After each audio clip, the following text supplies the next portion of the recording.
श्रीमती राधारानी ने कहा, यदि तुम कृष्ण के प्रति मेरे प्रेम को समझना चाहते हो तो सुनो। प्रेम इतना महान है कि वेदों के ज्ञाता भी इसे नहीं जान सकते, न ही अन्य जो इसे जानने का दावा करते हैं।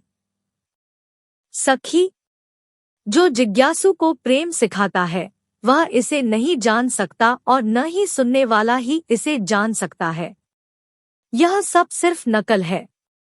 प्रेमा भेदभावपूर्ण और अविवेकी दोनों प्रकार के व्यक्तियों के सामने गायब हो जाती है, लेकिन वह शुद्ध हृदय वाली आत्मा जो भेदभाव से मुक्त है और जो पवित्र लालच से भरी है, वह प्राकृतिक प्रेम के सिंहासन तक पहुँचने में सक्षम है।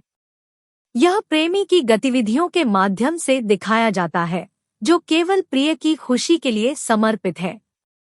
जैसे एक शेर हाथियों पर अपना पेट भरता है, प्रेमा अपना पेट भरता है उन सभी दुखों को हराकर जो पहाड़ों जितने भारी है और इस दुनिया, अगली दुनिया, किसी के अपने परिवार, किसी के दुश्मन या किसी के सबसे प्रियजन की चीजों के कारण होते हैं।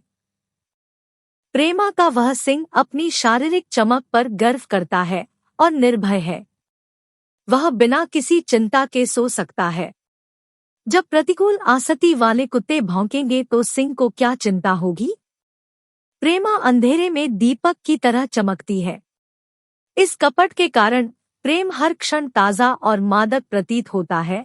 मिलन के दौरान शीतल चंद्रमा की तरह तीनों लोकों को आनंद देता है और वियोग के दौरान सार्वभौमिक विनाश के समय जलते सूरज की तरह गर्मी देता है। हे प्रिय सखी, क्या यह प्रेम तीनों लोकों में या उनसे परे वालों के राजकुमार कृष्ण के अलावा और किसमें पाया जा सकता है? केवल वृंदावन की हिरणी आँख वाली गोपियाँ ही अपनी योग्यता के अनुसार इसका स्वाद ले सकती हैं। कभी कभी यह प्रेम जो कृष्ण को असीमित आनंद देता है वासना प्रतीत होता है, लेकिन कभी कभी वासना भी कुछ लोगों को प्रेम की तरह दिखती है। चतुर कलाकारों के मुकुटमणि कृष्ण यह जानते हैं, लेकिन वह वासना उन्हें प्रसन्न नहीं करती। और जब एक गोपी कहती है, हे सखी, मैं विरह की भावना से बहुत पीड़ित हूँ, जल्दी से मुझे कृष्ण के पास ले आओ, तब आपको यह नहीं सोचना चाहिए कि यह वासना है, क्योंकि वह केवल कृष्ण की खुशी में रुचि रखती है। कृष्ण प्रेम के सागर है, रत्नों जैसे गुणों की खान है और वह लड़कियों के लिए सबसे आकर्षक है।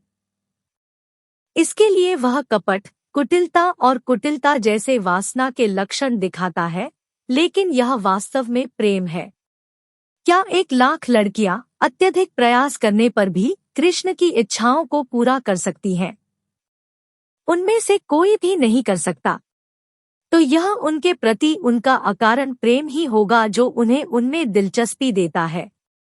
इन सभी गोपियों में से भगवान कृष्ण मेरी ओर सबसे अधिक आकर्षित है। वह तो जग विख्यात है। वह कभी मिथ्या नहीं हो सकता। वे मेरे प्रेम को मेरू पर्वत के समान और अन्य गोपियों के प्रेम को 3 या 4 सरसों के दानों के समान महान मानते हैं।